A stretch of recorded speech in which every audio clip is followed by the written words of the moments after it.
Assalamualaikum warahmatullahi wabarakatuh. Perkenalkan, nama saya Krisna Dwi Praditya.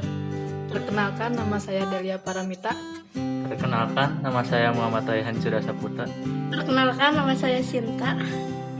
Kami akan menjelaskan tentang DHCP server dan mail server. Selamat menyaksikan. Pengertian DHCP. DHCP sendiri merupakan singkatan dari Dynamic Host Configuration Protocol.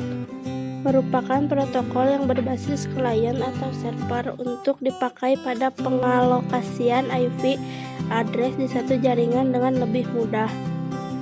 Akan sangat merepotkan jika Anda melakukan pengaturan alamat IP dengan cara manual. Sehingga saat Anda menggunakan DHCP, maka hal itu bisa langsung di atas sebab akan otomatis terhubung.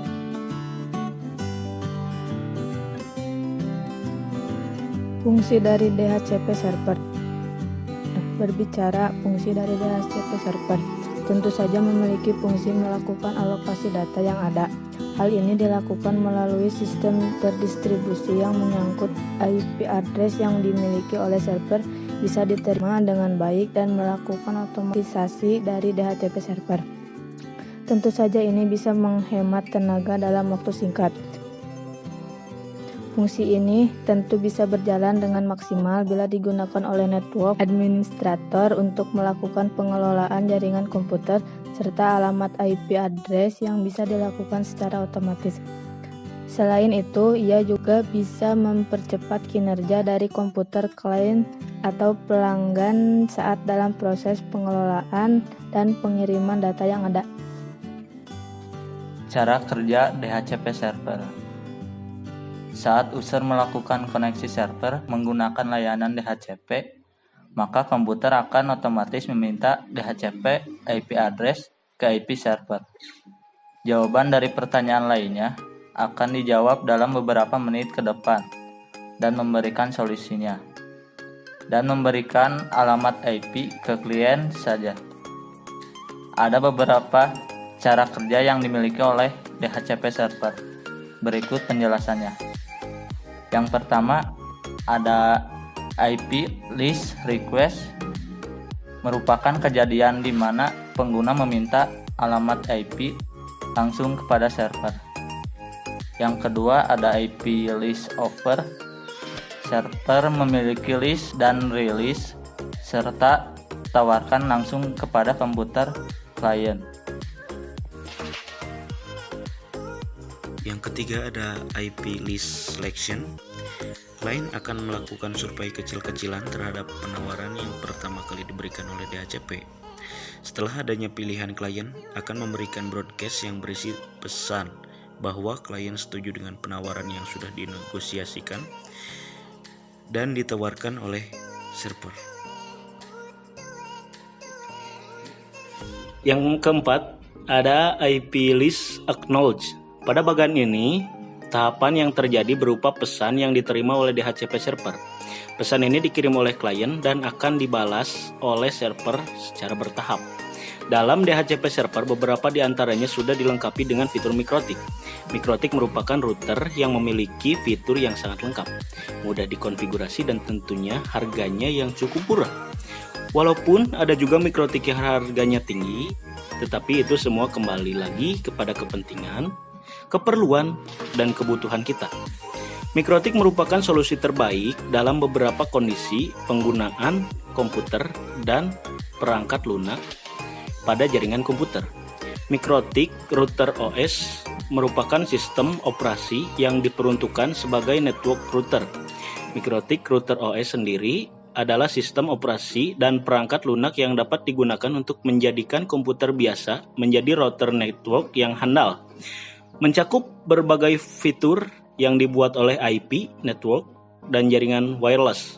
Fitur-fitur tersebut diantaranya firewall dan NAT, routing, hotspot, point-to-point tunneling, protokol, DNS server, DHCP server, dan masih banyak lagi fitur lainnya. Jenis-jenis DHCP server. 1. Server platform. 2. Server aplikasi. 3. Server audio atau video.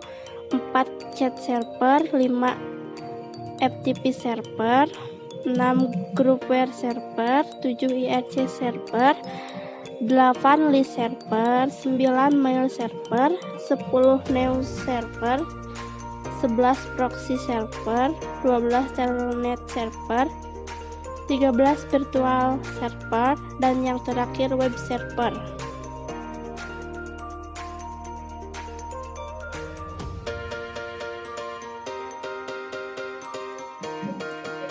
Mail server adalah program yang bekerja untuk mendistribusikan email dalam suatu jaringan.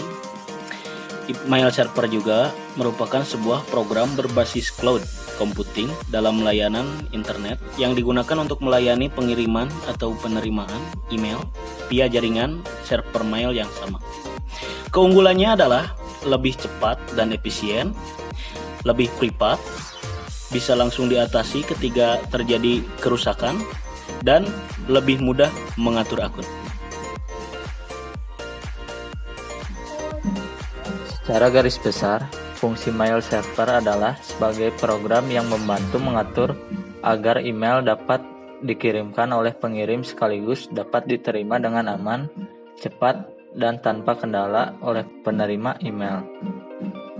Tujuan dari adanya layanan email server sendiri adalah untuk membuat jaringan transportasi email menjadi lebih lancar tanpa adanya interupsi dari pihak luar.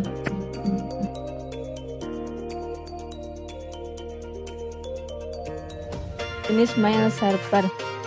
1. Sendmail. Bagi para pengguna sistem operasi Linux atau Unix, jenis mail server yang satu ini tentu sudah tidak asing lagi.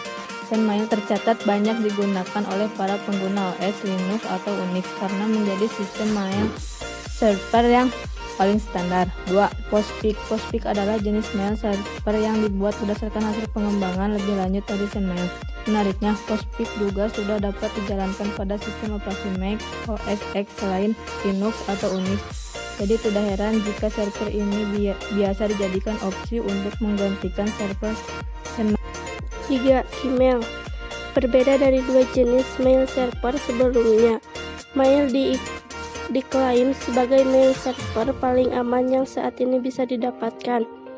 Asumsi tersebut muncul berdasarkan fakta bahwa Gmail belum memiliki celah sedikit pun terkait potensi yang dapat mengganggu atau merusak sistem keamanan.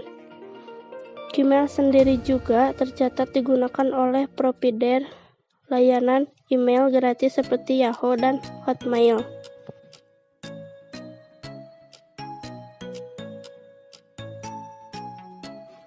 Cara kerja mail server. Pada prinsipnya, mail server memiliki dua cara kerja utama yang saling melengkapi, yakni sebagai outgoing server dan incoming server. Fungsi outgoing server adalah sebagai pengirim email atau sending email, dan incoming server berperan sebagai penerima receiving email. Lantas, bagaimana tahapan pengirim dan penerima email bekerja? Karena cara kerja mail server bergantung dari program dan aplikasinya, maka secara umum proses pengiriman email melalui TCP atau IP bisa dianalogikan seperti di bawah ini.